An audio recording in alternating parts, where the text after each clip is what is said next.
Yo, what is going on, guys? My name's JPhanta and welcome back to a brand new video. In today's video, we have another top 5 list. Today's subject is going to be on the top 5 free-to-play cards that need a Dokkan Awakening. So, I try to make this list as fair as possible and as realistic as possible with the chances of them being Dokkan Awakened, as well as the increases that their Dokkan Awakening gets. Quick shoutouts to Geeky Nerdy as well as Tenma for helping me create this video with the card art, the card overlays, and the ideas for the leaders and everything like that. So you can find Tenma in the Dokkan Battle Amino. If you download the app, you can go find him there and give him a follow because he is definitely a good dude. And then you can also find Geeky Nerdy in my Discord, which will be in the description. Also thank him. But without further ado, let's get into this. This is obviously in my opinion, of course. Alright, for the first card that we have here, it is pretty much a fan service card for me. It's not really needed in Dokkan, but it'd be cool to see, and that is the Super Saiyan Future Gohan that Dokkan Awakens from the SR Physical Gohan that you can get from the Trunks story event.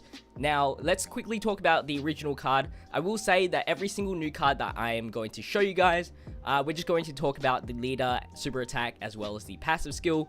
We're going to skip the link skills and the stats just because it would be a little bit difficult to say what gets what. But from his original SR card, his leader skill is all types attack plus 15%, huge damage multiplier, and then his passive skill is attack and defense plus 20% when HP is 50% or above. So for the new card, his leader skill will become a key plus 2, HP and attack plus 40%. This was kind of resemblance to the physical Broly that turns into the Super Saiyan 3 Broly. And I just gave him a little bit more stat boost. We didn't give him defense because I think that would be too much of an increase. Just a reminder that he is just an SSR and not a TUR, so I didn't want to overpower him too much with the leader. For his super attack, he causes supreme damage. I think supreme damage is now the normal damage multiplier that all free-to-play card Awakening should get. Extreme damage wouldn't be too bad, I guess, because he is an SSR, but I'd hope for that supreme damage. Raises attack for 2 turns. That's kind of like from the Tech Future Gohan, so that would be really nice to have. We didn't obviously want to give him like a continuous because, you know, with the additional attacks, that'd be a bit too overpowered. And then for his passive skill, you won't be able to see it from the card art, but I'll just explain with every single card that we are showing. We have given him attack and defense plus 50%, and then we've removed his HP restriction. Attack and defense plus 50% is kind of normal. We have Gotenks, the Int one that has attack and defense plus 50%. The Super Saiyan 2 Rage Vegeta has attack and defense plus 50%. So I think that is a good place to end off for the SSR. And he'd be great to have, especially in Hybrid Saiyans. You know, Future Gohan would be a great linking partner with most of the Saiyans there. And then we also have another good super physical unit, which is not a Goku, because a lot of free-to-play physical units are Goku, so it'd be nice to have a diversity. But with that said, this card isn't the most important card that I would like to have in Dokkan Awakening. I just wanted to see another Future Gohan be made, so let's get into the next card. So the second card that we have that needs a Dokkan Awakening is the Final Form Frieza that is farmable in the Full Power Frieza Dokkan event. His original card details is leader skill, int types, HP, attack and defense plus 30%, extreme damage to the enemy, and high chance of attack plus 70%. Now for his Dokkan Awakening idea, we have made him into Full Power Final Form Frieza since we don't have him for free to play as of yet. So that would be awesome to have in the collection. And then for his leader skill, we buffed the stats into 70% for int types. We left out the key only because it was unfair, because the Future Trunks that got Fierce Battle had a similar leader skill and doesn't have key boost for int types. And then it just didn't make sense since the Bora had a 60% HP attack and defense for int types for his previous Dokkan Awakening, and then when he had Dokkan Awakened, he had a 70% boost as well as key plus 3. So I felt like it was unfair to give this Frieza that big of a buff in the leader skill. His super attack will cause supreme damage, and his passive skill, we changed the high chance into great chance, and then he gets a total of 100% attack boost. So it's just more reliable of a card compared to the original SSR, and so I thought this would be great, and it would boost the firepower for Extreme Int, since the only strong hitting Extreme Int unit that we have so far is the free-to-play Raditz, and you know, he doesn't work the best until, you know, versing 2 or more enemies. So having someone like this Final Form Frieza would be awesome. But anyway, that concludes the second card. Let's move on to the third card.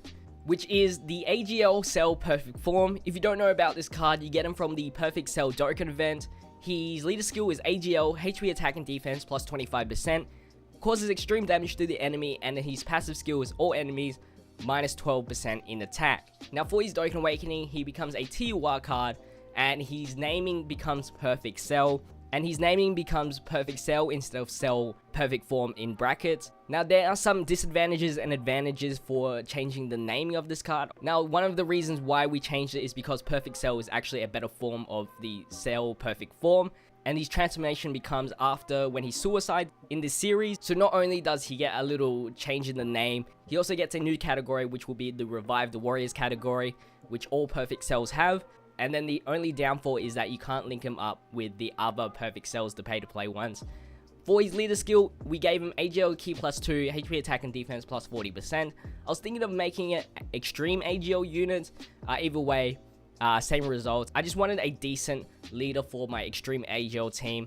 Since extreme AGL is kind of lacking, all you have for a leader really is either the Cooler, which doesn't even provide that much, and then you also have the Kid Vegeta, which doesn't even give, I think, defense or something like that. And you know, it's only a 30% stat boost. So for his super attack, he causes supreme damage. The art that I'm showing you, we made a few changes afterwards. We've actually given him a regeneration super attack, so kind of like the LR Goku Black. He'll get like 10% HP back, which is kind of fitting for Cell because he can regenerate. For his passive ability, we upgraded the all enemies attack minus into 25%. And then we've also given him a little attack boost, which is a 30% attack boost. But that's only when you're facing one enemy. So that kind of makes sense since he versus Super Saiyan 2 Gohan. So not only does he become a decent leader for Extreme AGL, but he can fit into a Resurrected Warriors category, and that is why we need this card to get a Dokkan Awakening, since he doesn't get used at all. So for the second last card that we're going to be talking about, it's going to be on the Tech Super Boo that is farmable in the Kid Boo Dokkan event. Now for his original card, it is all types attack plus 20% for his leader, causes extreme damage to the enemy, and Ki plus 2 when HP is 50% or above. Now we threw a big curveball at this. If you can't see right there, for his leader ability, we have him becoming an extreme leader, giving 2 Ki, HP attack and defense plus 40%. He's going to be exactly the opposite of the TUR Vegito that turns into the LR Vegito Blue, and I thought that would be kind of original since usually extreme leaders are Goku Rosés. So, you know, having someone different would be kind of nice to have, and it obviously means, you know, we can run extreme units more often because we don't have an extreme leader as of yet. All we have is the King Piccolo, which isn't that great anyway. Now for his super attack, we've given him supreme damage to the enemy. Don't worry about the art, we changed that after. We gave him just lower attack and defense. Since, you know, TUR Vegito raises his attack and defense, this guard's going to debuff the opponent instead. And then for his passive, he gets his Ki plus 2 without any HP restriction, and then he gets an attack boost of somewhat. Don't know what a good number is. I was just thinking 50% attack boost or like 70% attack boost. I'll leave that up to you. Let me know what you think would be a fair number to give him for his passive ability. Then he's also working with, you know, the Majin Buu Saga, which would be awesome, and the Resurrected Warriors category. So if he gets a Dokkan Awakening like this, he's going to be an amazing card. But let's move on to the final card, which kind of links up with this Buu here. Is going to be on the SR Vegito that is farmable in the Super Saiyan Vegito Dokkan event. If you don't know, the original card is a Majin Buu Saga category for Ki plus 2, HP and defense plus 30%. His super attack mechanic provides a increase in allies attack by 20% for 1 turn and extreme damage. And then his passive is attack and defense plus 40%, and then all allies will get an extra 2 Ki. Now for his Dokkan Awakening, we kept it at base Vegito. We didn't increase him to Super Saiyan Vegito because we wanted him to link up with his pay-to-play brother, which is the Physical Super Vegito, which is a pay-to-play Majin Buu Saga category leader.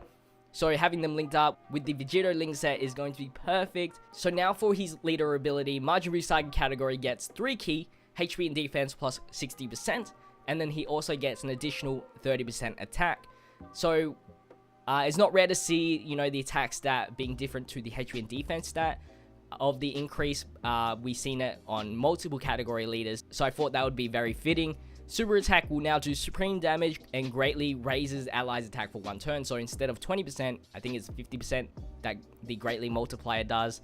And then his passive skill is attack and defense plus 50%. We didn't want him to be too overpowered, so 50% is usually the normal for free-to-play cards. And just to say that he is still an SSR card.